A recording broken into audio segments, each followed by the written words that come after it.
Soldiers don't always wear capes. Veterans Day is a day to thank people who have served in the armed forces. The armed forces keep our country safe. A veteran can be in the Army, Navy, Air Force, Marine Corps, or Coast Guard. Some veterans worked on ships.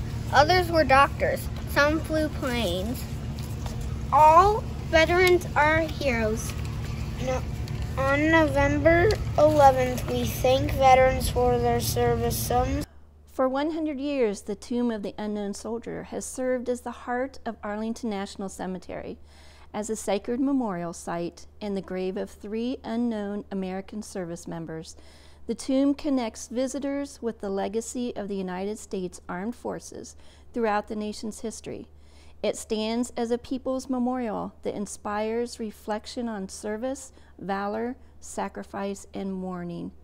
Since November 11th, 1921, the tomb has provided a final resting place for one of America's unidentified World War I service members, and unknowns from later wars were added in 1958 and 1984. This book commemorates this sacred memorial. Today, in honor of Veterans Day and the Tomb of the Unknown Soldier, I'm going to read to you the book 21 Steps, Guarding the Tomb of the Unknown Soldier, written by Jeff Gottesfeld and illustrated by Matt Tavares. My dedication to this sacred duty is total and wholehearted. In the responsibility bestowed on me, never will I falter. And with dignity and perseverance, my standard will remain perfection through the years of diligence and praise and the discomfort of the elements. I will walk my tour in humble reverence to the best of my ability. It is He who commands the respect I protect, His bravery that made us so proud. Surrounded by well-meaning crowds by day, alone in the thoughtful peace of night, this soldier will in honored glory rest under my eternal vigilance. The Sentinel's Creed.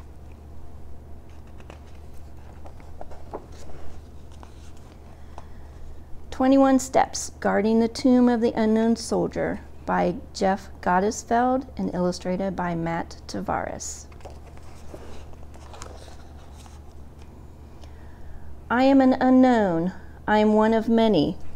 We fell for the last time in the Argonne forest at Somme Belleau Wood, face down in trenches, face up on hillsides. We fell 1,000 ways. In life, we were our mother's sons. In death, we are faded photos on the mantle, empty chairs at Thanksgiving, prayers in the dark before dawn. We are known but to God.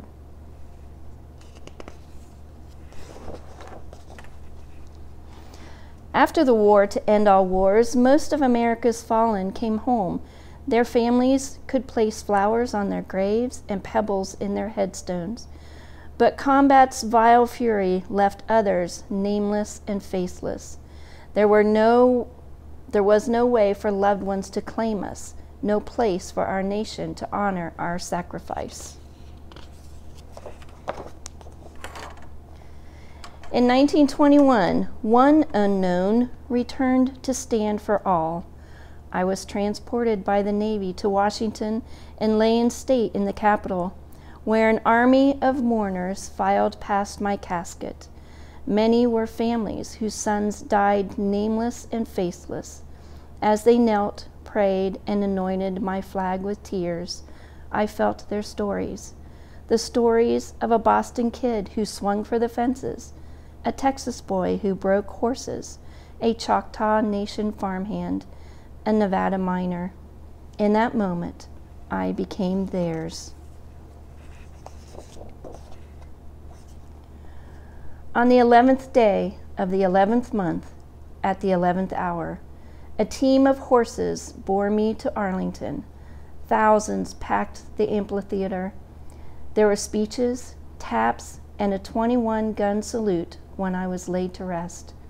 As the day lengthened, those for whom I died lingered and drifted on the roiled waters of loss.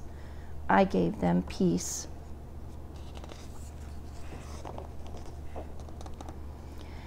People, though, forget easily. My tomb stands on a hill crest. It did not take long for visitors to come for the view and not for the meeting. Some brought picnics, feasting gaily above my bones. Volunteers put a stop to that desecration. But as the plaza emptied in the gloaming, I lay alone with my war, mustard gas and barbed wire, bayonet charges, and names unanswered at roll call.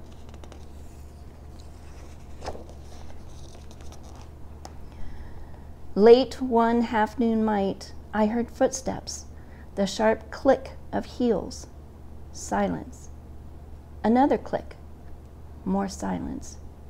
21 footsteps. Click. 21 seconds of silence. Click. 21 seconds of silence. 21 more steps. With each step, my war was over.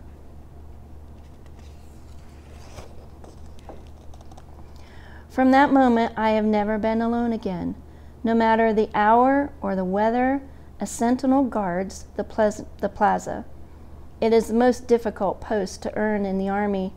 Many fail for each one chosen. Those granted the privilege may walk the mat for 2 years. Everything they do honors the unknown fallen.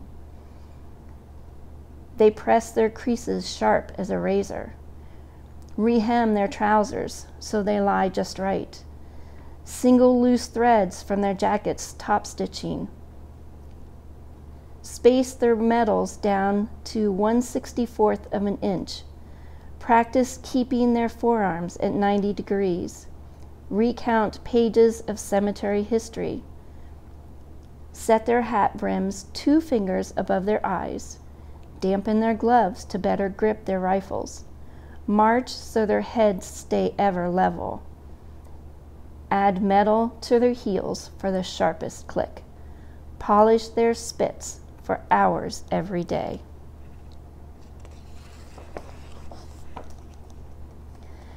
The tomb guards are men and women of every race, religion, and creed. Before joining the Army, they are students, mechanics, and supermarket baggers. They have names, families, and stories.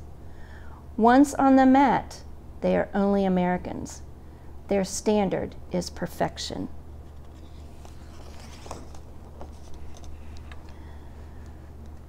My guards were present when more unknowns came home, one from World War II and one from Korea.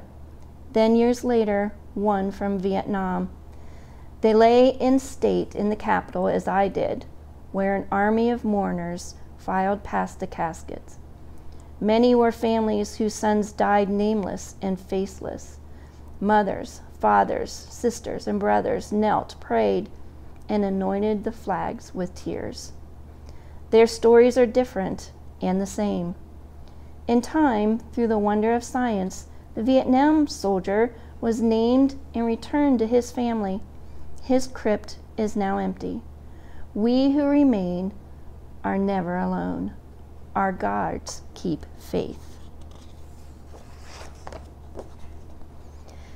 There's admiration in their pants crease, duty in their hems, focus in their top stitching, gratitude between the medals, reverence in the angle of their rifles, discipline in their learning, respect in their hat brims, fidelity in their gloves, appreciation in their step, devotion in their heel clicks, and love in their gleaming spits. I am an unknown. I am one of many. From Bunker Hill to Heartbreak Ridge, we gave all we had for our country and freedom. The tomb guards give all they have for us. In glorious sunshine on bluebird days, the plaza shimmers with life. Crowds gather, aging veterans, tourists, and school groups line the marble steps. They marvel at our sentinels. Then they gaze past the mat to the tomb and imagine our stories. In that moment, we became theirs. In wretched night, when stinging sleet makes a daybreak a distant dream, the plaza is desolate. Our guards need no audience in their quest for perfection. As they walk the mat, they listen for our voices in the howling wind. In snow, in rain, on days the birds don't dare to sing, 21, 21, 21. By day, by night, before many, few, or none, 21, 21, 21. Guard our perfect rest. Give us now your very best. 21, 21, 21, 21. Here rests in honored glory an American soldier known but to God.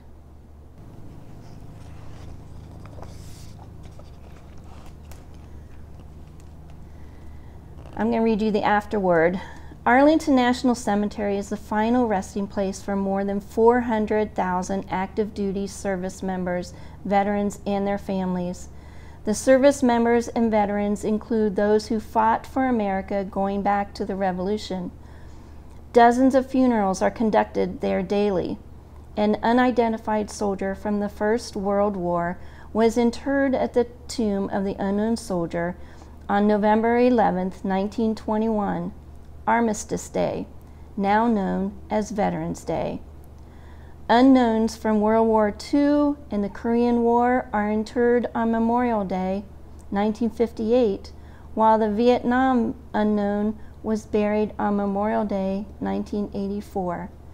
Later identified, he was disinterred in May 1998.